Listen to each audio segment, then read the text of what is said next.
Hello guys and welcome back to my YouTube channel. It is Liv, also known as Live Loving Life, and I'm so happy that you can be here with me today to talk about a very, very important topic, and one that I actually wasn't going to do this video, and I put up a question box, just a general Q&A, and I got so many on eating disorder recovery, and it's just been Eating Disorder Awareness Week. So I thought, you know what, why don't I make a video where I just ask you, right, give me all your questions on like eating disorder recovery and all the rest, because if this video can help just one person or give just one person hope, then that is literally my job done. Like, I am happy. That is why I create these videos and I be vulnerable online, is to help you guys. And I've always said this, it's so nice when I receive a message or a comment or anything being like, you've helped me, because I feel like with this job, it's you post on social media and you kind of forget that it's going out to real life people, and it actually is beneficial and helps. So whenever I receive one of those, or I am lucky enough to sometimes bump into you around London or out and about, and you say how much it's helped, I'm like, that is just my life made. So hopefully this helps. I really, really hope so. Big disclaimer with this video. This is all my own experience. I am not a therapist. I am not a doctor. I'm just speaking from my own personal experience. And I want to say everyone's recovery journey is so different. So this is just from, my own experience, and I hope it helps shed a bit of light and a bit of hope onto it. I was overwhelmed, like the amount of questions I received it goes on. So I've had to kind of group them. So you may have asked a question and it may be someone else's question, but it's linked in with the same topic. I think this is a great first question. And it is, did you have a precise moment when something clicked for you and it was the beginning of true recovery, or was it something really progressive and without any kind of special event? I did, 100%. Now, this is a good question because I can give you some background. So I struggled with an eating disorder for 9 years of my life. And of those 9 years, I was kind of like in and out. Like, I went through quasi-recovery, which is, if you don't know, it's like where you're recovering, but like you're not actually fully committing to recovery. I felt like I was doing it with people around me. I then went to uni and it obviously got a lot worse because I hadn't recovered my mind. And then so it was very much like this. And I struggled since I was 14 years old. So 14 till about 23. And I would say like there was a pivotal moment for me because yes, I had been through recovery in the past, but as I said, it was kind of forced recovery. Like, I deep down did not want to recover. Like, when I had to do it when I was like 14, 15, it was to please others around me. And because I wasn't full 100%, I want this, it meant, yes, I then recovered my weight. I was weight restored, but my mind was not there. Like, I definitely still struggled. And then it meant as soon as you give the eating disorder an inch, it will take a mile. So then obviously I went to uni and I was still in like a bad headspace. And because suddenly I wasn't around family and friends, they weren't there to like kind of like watch me as closely. And I also think I got wrapped up in like drinking and going out, and with that, like my nutrition just fell by the wayside. And then I came back for lockdown, and this is my turning point. I think I had like thoughts where I would be like so just envious of my friends that just lived their life so freely. And then I came back for lockdown and I was obsessed with doing HIIT workouts, and I never really had like an exercise thing. It like evolved at uni, and it was, I think, just because everyone around me was doing it. And anyway, I then was obsessed with doing these HIIT workouts. So I said to my mum, like, I'm going down to do a workout in like this little room that we had. And I was doing it, and I think she thought I was going to do like yoga or something like that, because obviously she had expressed her concerns already. And I was doing a HIIT workout, and she came in and she was like, what are you doing? Like, I just had a moment where I was like, honestly, when I say it was my turning point, I was almost grateful, I think, that she found me, because it meant, like, it's so hard for an eating disorder because you're so controlled by it. You sometimes need someone to like call you out, or an event like that to happen, to be like, thank God, like, I now feel like I want to get better. Like, I need to turn this around, and I feel like someone's like pulling me out and away from the eating disorder. I cannot describe it. Like, yeah, that's as close to description as I can. But anyway, I said to her, listen, give me full control. And I did. And I said, trust me on this. I'm sick of this. I want to get over it. And that was it. It was from that moment. And it was coming from me. She, like, obviously was so supportive the whole way, but never was I then, from that point, like, forced to eat. Like, I was making sure I was eating enough. I fully went all in. And then once I got to a better place, I then got an online coach as well, when I wanted to like reintroduce exercise. And then she really brought to light to me the importance of food in training and muscle building. I then obviously had to eat more because I was exercising, and that was it. So obviously it was still very much up and down from that point on. Like, of course, I had bad body image days where I was struggling more, but I feel like I really went fully all in from that point. So yeah, I hope that answers your question. What was how to know what weight you're supposed to reach roughly to be recovered. So when I was first like made to gain weight, it was getting me back to the point I was pre-eating disorder.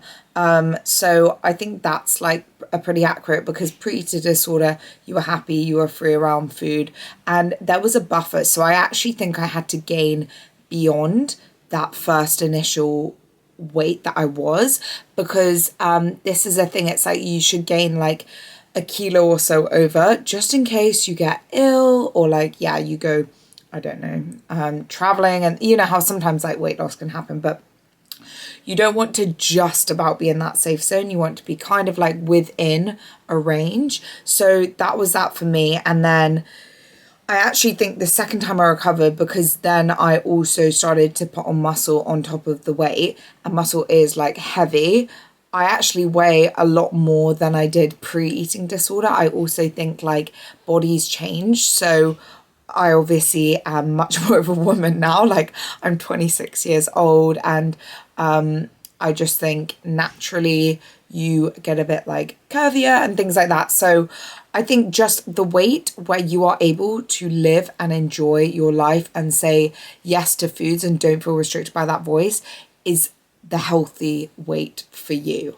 Another question I got is how to be okay eating foods you know are bad for you. So I do not like to see food as good or bad. And I think a thing that really helped me, firstly, a balanced life is everything in moderation.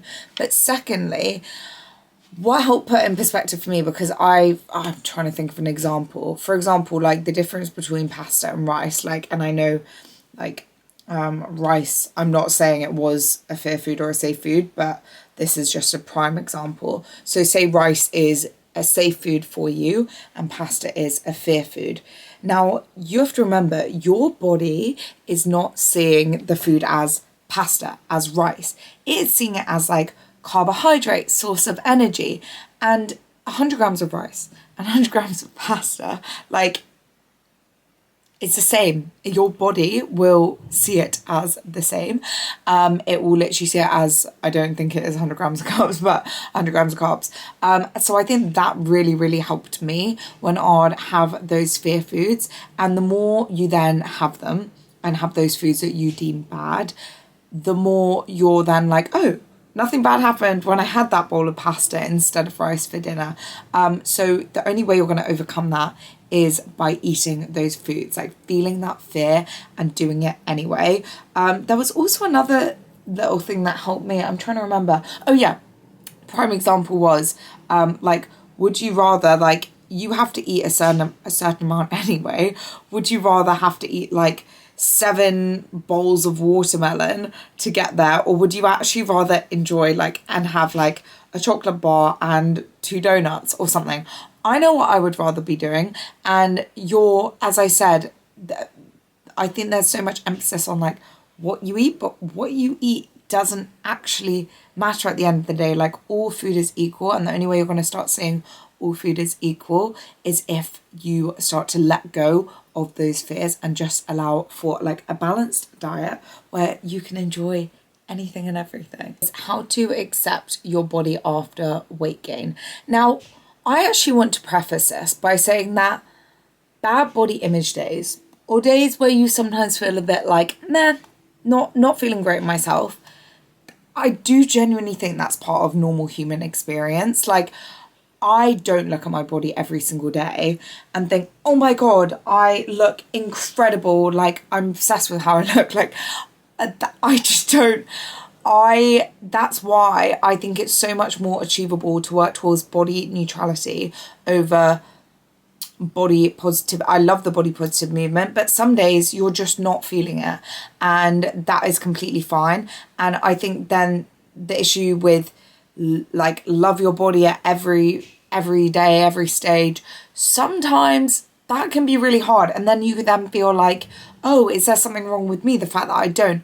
No, I think we should get to a place of like, rather than looking at your body as how your body looks, think about the things that it does for you. Like, example, it lets me like lift heavy weights, it lets me hug my friends, it lets me do all of this stuff. So I'd say shifting from what it looks like to what it can do. I also find bad body image, like, you kind of have to catch yourself. So like, if I have a negative thought about myself, I really, really try and force myself to like call myself out on it, like catch that thought and then try and like say something positive or reframe that to be like, rather than like, my arms look gross or whatever, reframe that to be like, my arms like carry me through life. And also really does help when I look back and think of my younger self, because I just want to give her a hug, and I'm like, she would be so confused right now if she saw me beating myself up. So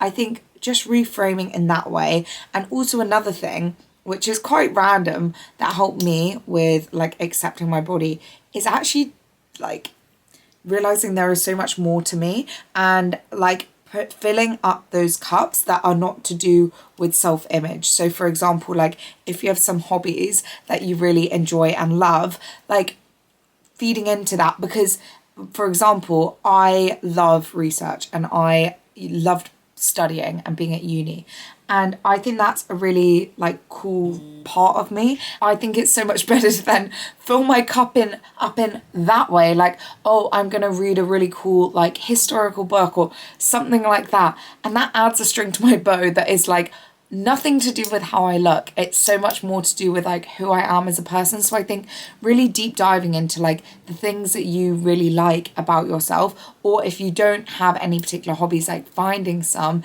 and just filling up your cup in that way. So yeah, I hope that makes sense. Another question I got was, how do you deal with the awkward feeling of eating in front of someone that knows about your eating disorder? So what I would say is, open up the conversation. I feel like it's only awkward if it's like you're both aware of something. It's like that elephant in the room.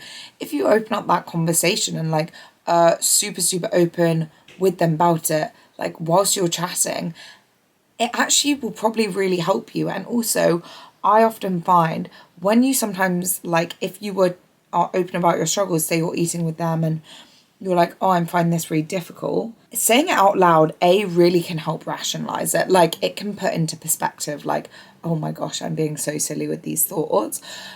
But even if it doesn't do that, that person can then help and reassure you. So my honest opinion, so it's not awkward, talk about it. open it up, like talk about it there and then, and say how you are feeling, because a problem shared is a problem halved. Do you think it's possible to recover without practicing intuitive eating? So this is interesting, and I am an online coach as well, so I do help some girls in the later stages of their recovery journey.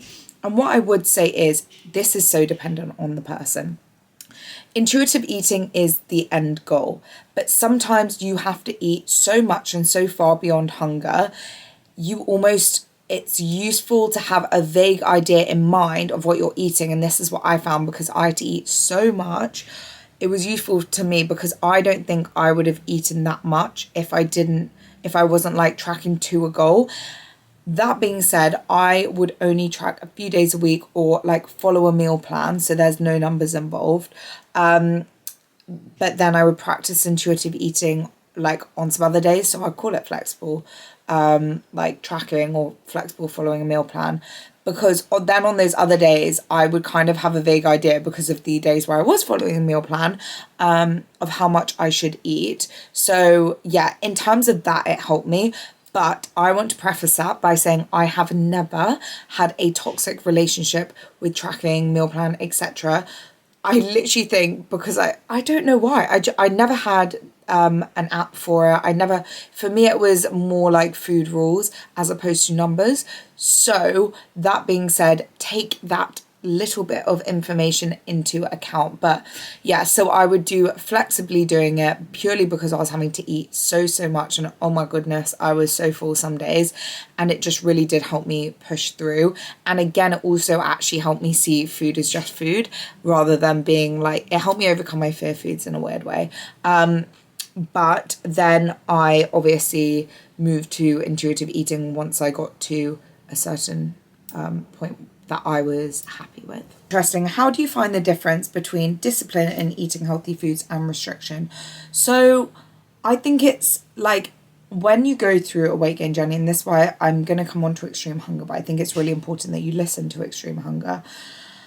You're like, oh, I'm craving like that donut, I want another. Listen to that, because what you want to do is like restore your hunger and fullness cues, and you don't want to see any foods as off limits, because eventually your body gets to a point where you kind of are like, oh, I want the donut, I'll have the donut, but then you're satisfied. And I think if you don't fully like commit to the extreme hunger or recovery, etc., you're always going to have that like, oh, I have that donut, oh, I want a bit more, because you've never given your body that chance to properly heal, where you've gone, we can have everything. And then you do eventually get to a point where you're like, oh, like, I don't know how to describe it, you're just satisfied. And I now have like, you know, like my main meals, like I prioritize like veggies, protein, carbs. Like I've realized fats as well, like all food is good food. So I love cooking like nutritious meals, but having my snacks, like otherwise you kind of create that like binge restrict mindset. You just kind of want to allow all foods in, listen to your body. Like, how long did it take to really recover, and are you now afraid of your weight? Absolutely not afraid of my weight. I've realized weight is quite literally just a number, and not attaching my self-worth to that. I mean, now I went through a phase where like I did not weigh myself my entire recovery journey, and then I stepped on the scales and I was like, whoa. It was like, I think like 15 kilo difference, so I hadn't stepped on a scale that entire time. But I then was like, can't weigh myself, like found it triggering. Now I'm at a place I literally could weigh myself, because I know how much weight can fluctuate, and how I never look at someone and think, oh, they're that weight. So no, definitely not afraid. And how long did it take me to really recover? Well, in and out for 9 years, but once I had fully committed, I would say it was about a year, like a year for the full weight gain process. But to be honest, like by the time, there was so much self-growth throughout that period. Like I was so comfortable in my body by the end of that year. I got a lot on weight redistribution, uneven weight gain, etc. This question is one that I would have submitted in my recovery journey, because my goodness, did my body change over that time? So let me give you a little science lesson. When you first gain weight, all went to my stomach, like I found it so triggering, and I've been there. If you actually scroll back, I think I've done some stuff on weight redistribution on my TikTok. But yeah, it all went to my stomach, like not to my arms, not to my legs. And in this time, I would just be like, you know what, not mirror checking. I was also so bloated on top of this, and I would wear baggy clothes. I wouldn't force myself into things that made me feel uncomfortable, because that just exemplified the feelings for me. But over time, and you don't kind of realize this until you look back, it redistributed. And that's because when you are underweight, it basically like wants to protect your internal organs, which is why it all goes there. And this is why I say it is so important in recovery to push through this stage, because this is a stage you're going to have to go through. And if you gain the weight on your stomach and you panic, you're going to go back. You're then going to have to, if you actually want to get to here, to recovery, you're going to have to go through this phase. So you may as well go through it rather than have to be constantly yo-yoing back and forth, because you get to this point and then your body goes, oh, we can trust her or him again. And then it starts to redistribute. And as I said, it's not something I noticed until I then put photos next to each other, and I was like, oh my goodness, like I filled out my arms, I filled out my legs, my stomach like looks so different. So yeah, if that is anything, I hope that provides some like motivation to push through, because it is just a stage in recovery that we all have to go through. And don't let it set you back, because it's so much better to just push through. Right, tips to get your period back. So yes, this is a really, really important one. Now, obviously, my biggest tip is to eat more. If you've lost your period, obviously, food is key. Now, another tip is to reduce exercise. So I actually stopped exercising, and I'll actually come on to talk about exercise and recovery. I stopped exercising. Specifically, I think if you were to exercise, weight train is okay, but do not do any high impact anything, because what that does is it increases your cortisol levels, and your high cortisol is going to prevent your period from coming back. Weight training, I mean, ideally don't, but if you were to do any exercise, weight training or yoga, like lower impact exercises where your heart rate is going to stay down and we can keep your cortisol down, is going to really help.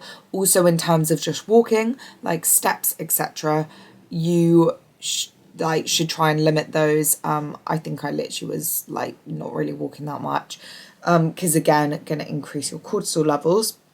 And also another big tip is fats in your diet. So taking an omega-3 supplement and taking like things like salmon, like oil, these are not things to be scared of. These are things that are going to get your hormones back and balanced again, and just to give you a regular cycle. So you can get your period back 100%, but it's all about implementing these sorts of things. Another one also was like just introducing meditation. You basically want to get your body in as calm a state as possible. And when you do get that first period back, do not take that as, oh, I'm at my weight now.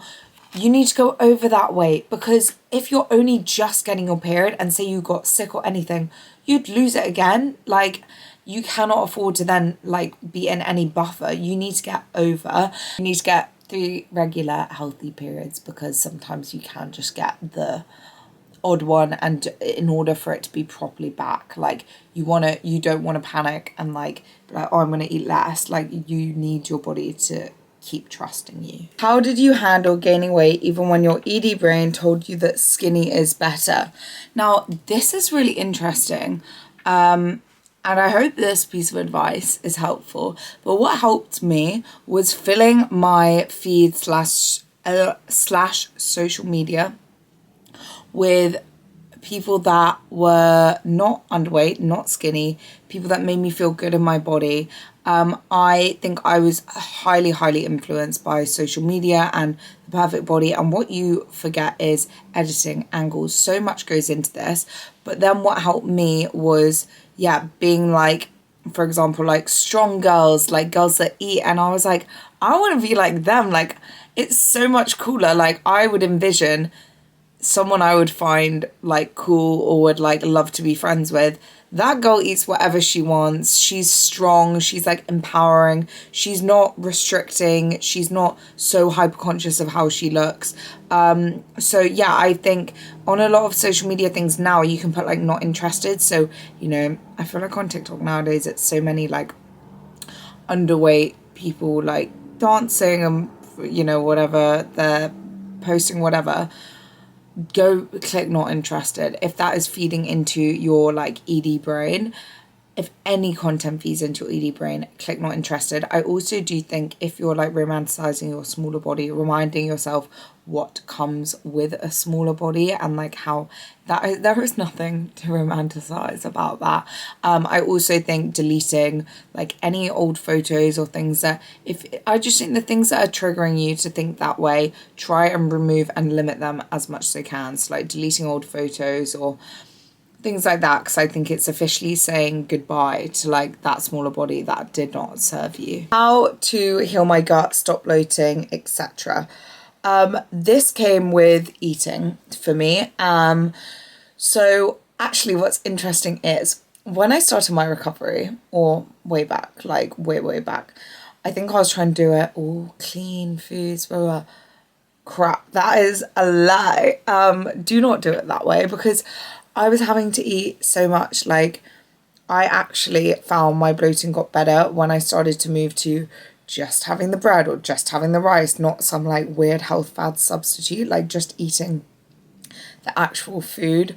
Because I found like a lot of like beans and all of that kind of stuff honestly would make me so bloated and gassy, because that on top of basically what happens when you restrict, your gut is so unhappy. You're having to heal your gut. So the way to do that is through food. Like, I had insane bloating in recovery, like insane. And it calmed down so much because my gut learned to like trust me, and all the rest. Also probiotics helped me too, so I'd take those. That just help settle my stomach. But yeah, I will say it definitely goes down. Like bloating, obviously I still bloat, but nothing to like the degree that I used to. And it literally just took a matter of time, being consistent with what I was eating, and taking like probiotic supplements. Okay, even at my sickest, I was never underweight. Any tips in not comparing my recovery? Eating disorders do not have a size. For so much of my time, I wasn't underweight. Like I was saying, I was recovered. Like I was in a recovered body. But my God, were the thoughts bad. So I just want to let you know, if you have eating disorder thoughts, you are like valid to get help. Any size, speak to someone, open up. I think there's such a misconception around weight and size, but if you are struggling, open up to people around you. And what you're saying about not comparing your journey, I think literally drilling what I just said into your head, have that on repeat. Like, you like get help. No one deserves to feel that way. But also I do think it comes back to limiting, like, I think the content you consume. And I mean, if there's someone in your life that also has an eating disorder, and if they're triggering you, I do think like having the conversation with them, if they're a close friend, and saying maybe we need to distance, and you know, maybe that could be motivation to like go through recovery in itself. But yeah, I think just limiting what is causing you to create this comparison to others, and then limiting that. Did you ever stop exercise in recovery? Yes, I did. So in my early stages of recovery, I stopped all exercise. So when I was younger and like I went through recovery at school and stuff, I actually was not allowed to exercise. Like I was put off sports and stuff like that. Then the second time I stopped exercise, and then I slowly introduced weight training when I was at a place where I had gained a bit of weight. And I think it really helped me create a healthy relationship with exercise, because I said I cut out all cardio. I had the break from exercise and I didn't use it as like a tool to rely on. So I think if you have any negative relationship with exercise, cutting out that exercise. So for me, it was like HIIT. Have not touched a HIIT workout in I don't know how long. But now if I was to do one, it would be more like to feel good in myself and to get the endorphins rather than to change my body. And when I went back to exercise, no exercise watches, not focused on getting heart rate up. It was all about strength. How strong can I be? And then obviously food has such a role to play in that. So I think if you're going to reintroduce exercise, really, really be tapped in with yourself, like, and stay true to yourself. Like if you get any kind of like, I'm doing this to like burn or change my body, that is when you need to stop. And perhaps if you want to do exercise, like finding an exercise where you're not going to have that kind of connection to it. And yeah, like a team sport, something like that, could also be a good way, I guess, of doing that. But as I said, everyone's journey is so different with that. How did you stop checking your body anytime you can and always find something to fix? Remove the trigger. If it's mirrors, hide the mirrors. If it's, for example, you're in the gym, and this was a thing that my therapist told me, if you're like, fine, you're looking in the mirror all the time, instead focus on like what you are doing. So like, for example, if you're doing bicep curls, no reason to be looking in the mirror at yourself and body checking. Look at your bicep and think like, wow, like my bicep looks really pumped, and you're like focusing on the full range of motion and the full action. I think that also helps like when I'm in situations, but also it's just catching yourself out of those behaviors. So removing the trigger, or like identifying, okay, I find when was I body checking? How can I limit that? Like if it's before you go out for a night out with your friends and it's the constant change of outfits, I always think of the outfit in your head. Is that a cool outfit you've put together in your head? Put it on your body, it's a cool outfit. You don't even need to look at how you look in that outfit. It's a cool outfit. Or like giving yourself, like putting a timer, being like, right, I have 10 minutes to choose an outfit, or like I'm choosing between these two outfit options. Because I often find you can spiral when it's like you're constantly like putting on different dresses and like stuff like that. You have different things to fixate on, and you're always like looking in the mirror and saying, no, that looks bad. Like if you have some options, why does a judgment need to be made? If it's a nice outfit, just wear it. And I think the more you do that, the more you realize how much of like how you look and, oh my, like this body part looked weird, and that is so in your own head. Like we look at ourselves with a microscope. Do you still feel mental hunger even if you've had a big dinner, or you should feel full? If I experience mental hunger, I listen to it, because I think that mental hunger is telling you something. And I also think when you recover from an eating disorder, you kind of have to always be aware to never let that kind of stuff in. So I think for me, if I have mental hunger, I always think, how would a normal person that's never had an eating disorder operate? They would listen to that, they'd have the chocolate, they wouldn't have a stream of negative thoughts. So if you like feel hunger, listen to it, mental or physical, because often it is your body telling you something. Do you ever get eating disorder thoughts? I think everyone gets it, but never let those thoughts get to them. I think this is a really good one to finish on. So, do I get eating disorder thoughts? No, I do not. Do I have thoughts where I don't feel great in my body? Yes. Do I like sometimes look in the mirror and I'm like, oh God, I feel bloated? Yes. And what I will say is, you then do sometimes get the passing thought of like, oh, I'm trying to think of an example. Because she's ordering a salad, I should order a salad. But rather than, you just don't let that control your actions. So that is just a passing thought. You have about like 6,000 thoughts in an hour. I literally been reading a book where it says that, but it is just one of those thousands and thousands of thoughts. So it is like recovery. You regain the control back, and you have full control over what you can let in and that influence you and your actions. And also those thoughts are so few and far between. I can't even describe to you. Like when I say those thoughts used to consume my every waking moment, now they'll just be a little passing thought in my head like once every few months. Like, do you know what I mean? Like, it is so infrequent. And also I think you then have just gained this strength and you've then lived a recovered life and you're like, my life is so much better. There's so much more value to my life now, and I know that that's just a negative voice like trying to bring me down. And I actually don't even like classify it as the eating disorder voice anymore. Like, I'll just say it's like a negative thought, like that I think is just human, as I was saying before. So yeah, to come away from that eating disorder identity. So it's kind of linked to what I was saying before in filling your cup up in other ways and realizing that how you look is the least interesting thing about you, and like really delving into your hobbies. Like, what do you find cool? What have you been interested in trying out? Maybe taking up a dance class or like something. Think mind map, like think of things that you've seen or like you've heard of other people doing and think, oh, that's so cool, I want to do that. Because once you realize that how you look is the least interesting about you, you then have all this time to pour into other things.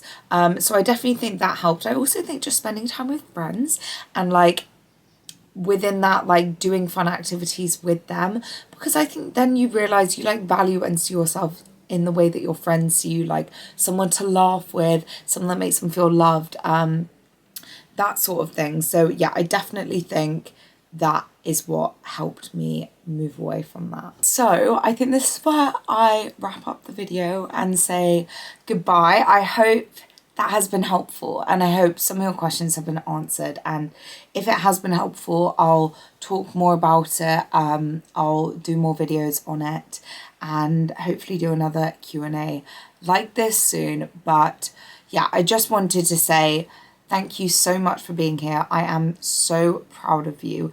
Even just you clicking on this video shows that you want to get better, and with that, you absolutely can. All it takes is that determination within yourself, and I want you to envision your life without your eating disorder. I want you to envision all the things that you can do and the freedom that you will feel. I want you to close your eyes and literally picture it, and that is only going to be possible if you eat and push through this fear of weight gain, this fear of food, whatever that fear may be.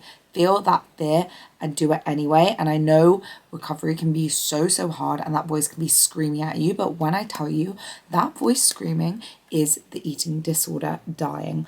Every single time you go against that voice, you are getting one step closer to full recovery, and it is so possible. But yeah, I'm just so proud of you and I'm sending you so much love. Don't forget, you can find me over on Living Life with 2 underscores on Instagram, on TikTok. I'll link them down below. And don't forget to like and subscribe. And if you enjoyed this video, yeah, just a like, a comment, anything goes a long way. But I'm sending you all so much love. I'm so proud of you, and I will see you all next week. Bye.